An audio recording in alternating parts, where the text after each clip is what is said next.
Hello, and welcome to the OCC Transfer Center CSU application workshops. This specific video will be covering how to fill out the academic history quadrant in the CSU application. When you are on the application homepage, you can find the academic history on the top right quadrant of the page. This section contains all questions related to academic history, so before you begin, it will be helpful to have all of your academic records handy. You will need to have access to all transcripts from all colleges you've ever attended. Once we go ahead and click on this quadrant, you'll notice that there are 6 tabs within this area. The first section is going to ask about your high school information. They're going to ask where you've attended and your graduation status. If you've attended multiple high schools, please be sure to include each one. The next tab is going to ask you about additional academic information, such as if you've completed high school outside of the US. If you answer yes to this question, it will ask you about your academic performance and name of degree or diploma. Be sure to reflect what is on your high school transcripts. If you have not attended a high school or secondary school outside of the US, you can go ahead and click no and move on to the next section. Then we get into all colleges that you have attended. They're going to ask you for specific information for each one, so make sure you have this information ready to go. It's important to note that if you have attended other colleges in the Coast District, such as Golden West or Coastline, you will need to enter these colleges into the Colleges Attended tab. Although Golden West and Coastline courses will show up on your unofficial transcript, they do need to be entered as separate colleges.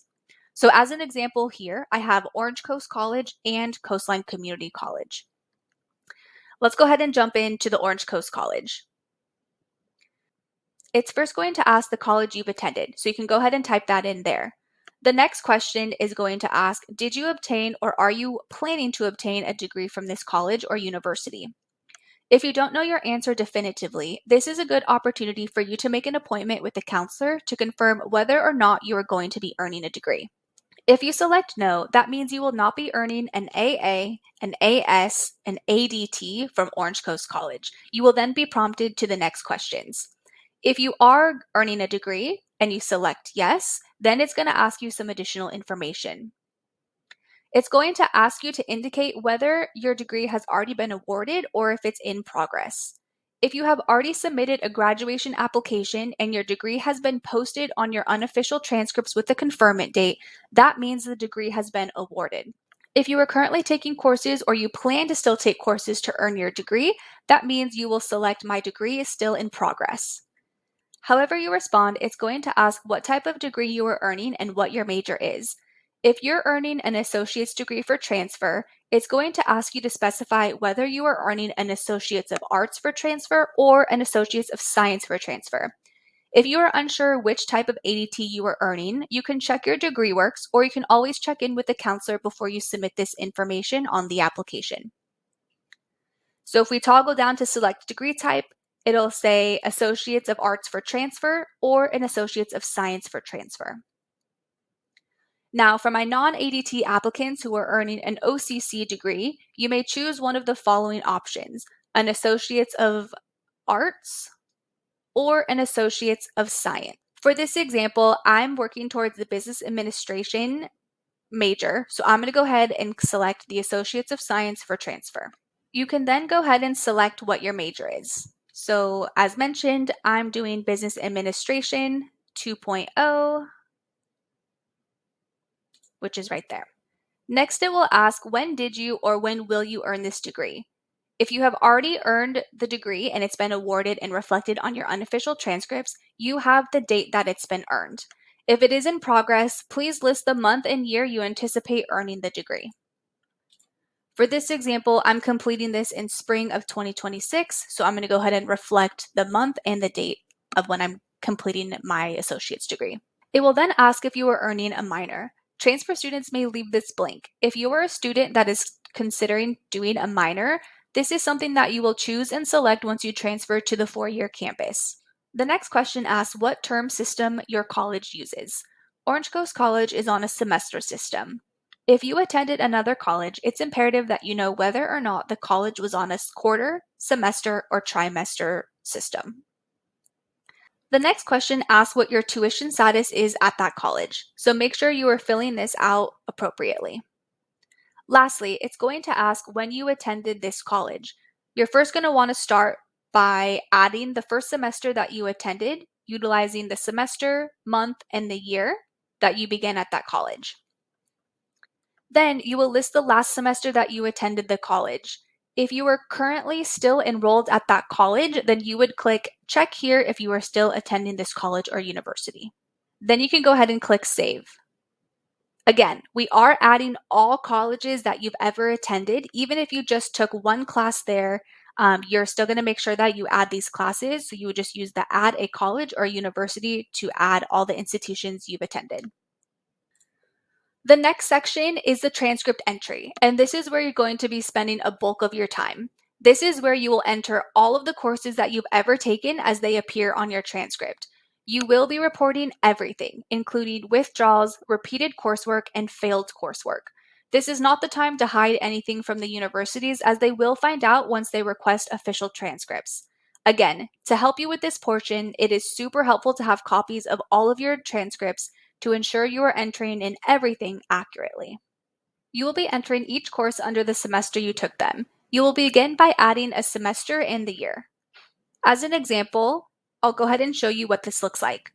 So for the term, I want to add spring semester. For the year, I'm going to go ahead and add 2021, and it automatically pre-populates that this semester has already been completed. If you enter a year or a date that is in the future, it'll have the option of in progress and planned. Once you have your semester created, you're going to go ahead and enter all the classes and grades you received in that semester.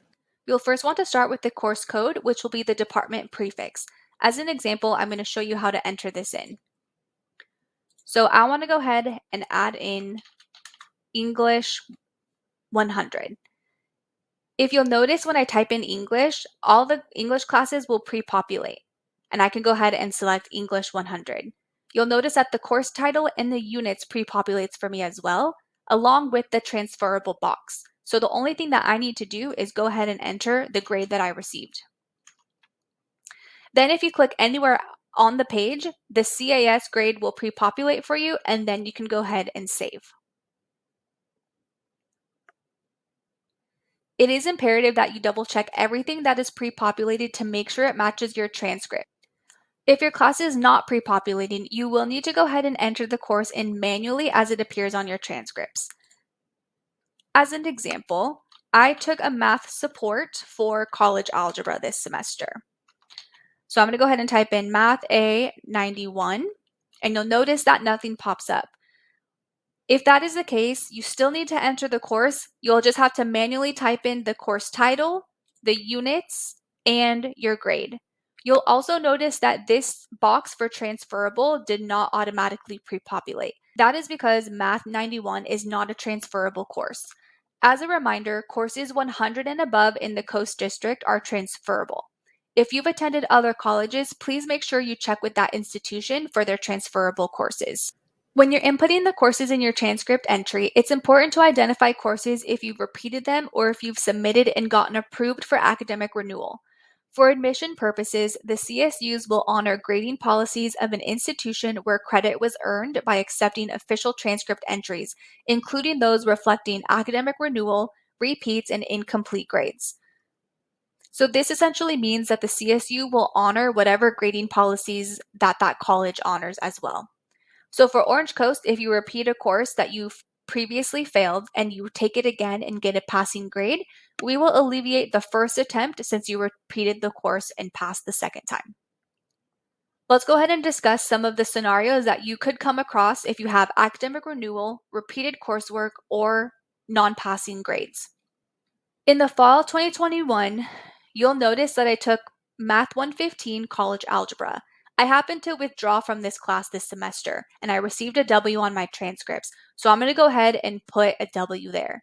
Even though I didn't complete this class, this course is still transferable because it's course 100 and above. If we look at the next semester, I took Biology 100 and I didn't get a passing grade. However, I did attempt to retake it again the following semester, but I withdrew from it. So this would be my second attempt. My third attempt was in the following semester of spring of 2023, and I finally passed the class with a B. So the way that we would input this in, the first semester I failed the class, so I'd put a repeat. The second attempt I withdrew from the class, and then the third attempt I received a passing grade. You will want to make sure that you enter W's as W's, and you will only use the code repeat RP if you failed a class.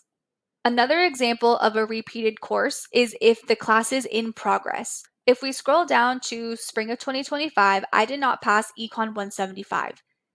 Although I'm retaking it this upcoming fall semester, I don't have a completed grade for fall of 2025 yet, meaning I would not be able to put RP for the first attempt because I don't have the second attempt yet completed. You can only put the code RP for repeated coursework if you've completed the class at the same institution and received a passing grade. That's when we will alleviate the first attempt. If you filed for academic renewal and it's been approved, then you will use the codes AR on your transcripts. So for example, this fall 2022, I took Dance 200. However, I filed for academic renewal and it was approved and reflected on my transcripts. Instead of putting the grade that I received, I would put AR. Keep in mind, you can only do academic renewal with classes you haven't passed. So if you received a D or an F. If you feel like you qualify for academic renewal, please make sure that you connect with the counselor to do so and see if you're eligible to fill out the form. The next section of academic history is standardized tests. If you have any standardized tests to report, such as SAT, ACT, AP, CLEP, or IB exams, this will be your opportunity to input them in here. Lastly, it's going to ask you for your general education Golden 4 classes. Your Golden 4 classes are part of the minimum transfer requirements.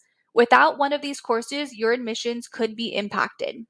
This is where you're going to identify what courses you've taken, you're currently taking, or you plan to take to fulfill the Golden 4 requirements. You will not be able to fill this part out until your transcript entry is complete. First, you will need to identify which general education pattern you're following. Option 2, CSU Option 3, IGETC, or CalGETC. If you are following option 2, CSU area A1 will be your oral communication, A2 will be your written communication, A3 will be your critical thinking, and area B4 will be your math. If you are following option 3, IGETC, your oral communication will be area 1C, your written communication will be area 1A, critical thinking will be area 1B, and math will be area 2. If you happen to be following CalGETC, which is a new general education pattern for students starting 2025 and later, this will be similar to the IGETC areas. Oral communication will be 1C, written communication will be area 1A, critical thinking will be area 1B, and math will be area 2. You must assign the appropriate course to each category. Sometimes what will happen is when you get to this page, they will auto-populate which courses based on your transcript entry that match the Golden 4 classes. Please do not rely on this information on what they auto-populate, and please make sure that you go back and check your general education pattern that you're following to make sure that the courses are accurate. So you'll notice that the oral communication, the critical thinking, and the math pre-populated for me. However, the written communication did not. So if I go to select a course, it's going to have all of the courses I entered in my transcript entry. So for written communication, I look back at my general ed pattern and I took English 100. That would be the written communication course. Make sure that you're double checking that the course that you took with the grade or plan to take is accurate in this section. This section is critical to the admission selection process, so any errors can have a negative impact on your evaluation. Once you've completed the transcript entry, you can go back to your college coursework and have it calculate your transferable GPA. This GPA will be based on the coursework that you self-reported in the CSU application. So it is taking all the courses that you've taken and entered with the grades that you've inputted in your application and is giving you your cumulative transferable GPA. Once again, this is only based on the information that you provide.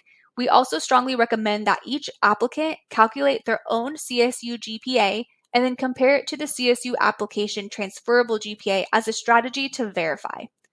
We do have a video on our website on how to calculate your GPA, but there are also GPA calculators online that you can utilize. Before we close out this video, if you need some additional assistance outside the Transfer Center hours, you can always visit the question mark at the top of your application to review different application guides. So if you want to look at the transfer application guide, it will provide you with helpful tips and information as well. Thank you for watching this video on how to fill out the academic history quadrant in the CSU application. If you have any questions, please connect with the Transfer Center for assistance. Thank you.